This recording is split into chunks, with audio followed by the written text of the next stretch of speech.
Bonjour tout le monde.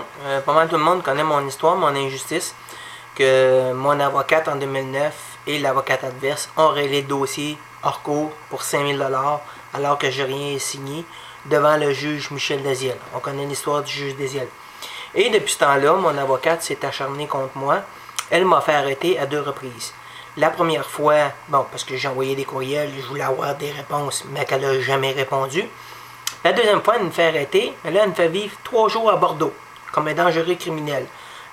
Parce que j'ai envoyé des papiers de cour pour comparaître devant la cour d'appel le 10 juillet 2013 et pour comparaître devant le barreau le 16 septembre 2013.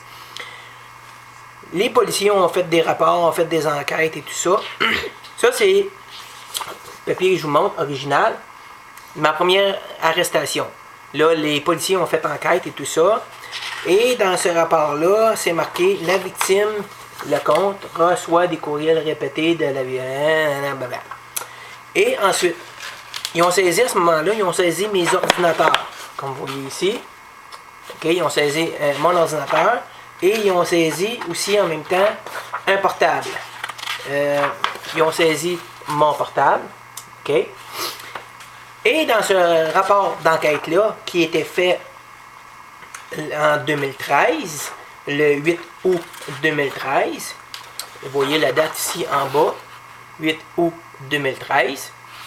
Dans ce rapport-là, regardez, c'est marqué en haut, dans les items 1 et 2, hein, les deux ordinateurs, il est mentionné aucun courriel provenant des ordinateurs du suspect n'a pu être récupéré. Donc, ils n'ont rien trouvé. Mon avocate me fait arrêter la deuxième fois, bris de condition, parce que je ne devais pas rentrer en contact avec. Elle me fait arrêter une deuxième fois, bris de condition. Je suis un dangereux criminel et tout ça. Je suis passé le 17 décembre dernier devant la cour de Valleyfield, parce que je dois aller plaider à Valleyfield. L'avocate est rendue procureur à Valleyfield. Mais ils ont retiré ces charges-là. Pourquoi? Parce qu'ils n'ont pas de preuves. C'est des documents légaux que j'ai envoyés à l'avocate. Mais ils m'ont fait arrêter. Ils m'ont fait vivre 3 jours à Bordeaux. Menottes aux chevilles, menottes au poignet, comme un dangereux criminel, fouille à nu à 4 reprises. Hein? Mais ils ont retiré ces charges-là. Pourquoi? Parce qu'il n'y a pas de preuves. Puis les avoir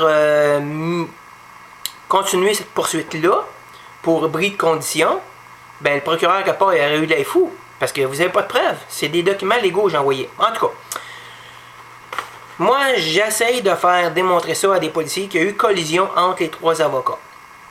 Et entre ces 3 avocats-là, j'ai rencontré des policiers le 26 novembre 2013.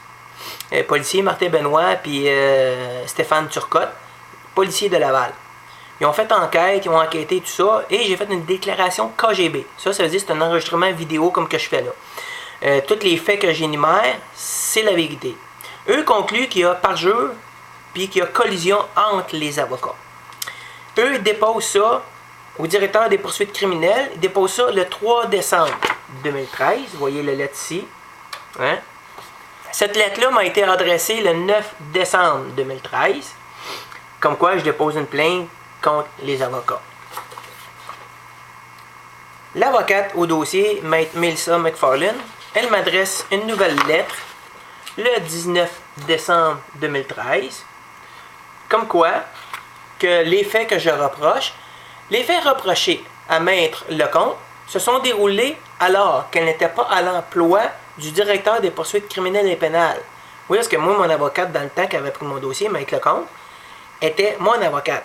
Et depuis ce temps-là que je dénonce cette injustice-là, qu'elle s'est contredite dans toutes ses versions, je démontre ça. Les policiers concluent qu'il y a matière à parjure, puis à collision. Non. En terminant, je vous informe qu'aucun suivi ne sera fait et toute correspondance ultérieure de votre part relative aux mêmes faits ne seront pas retenus. Donc, ma plainte que j'ai déposée pour collision contre ces avocats-là, non, il n'y a pas matière à poursuite.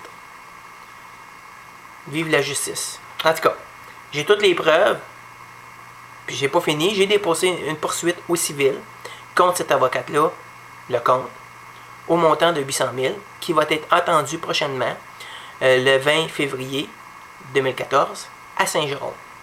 Fait qu'on va voir la suite des événements. Merci. Bonne journée.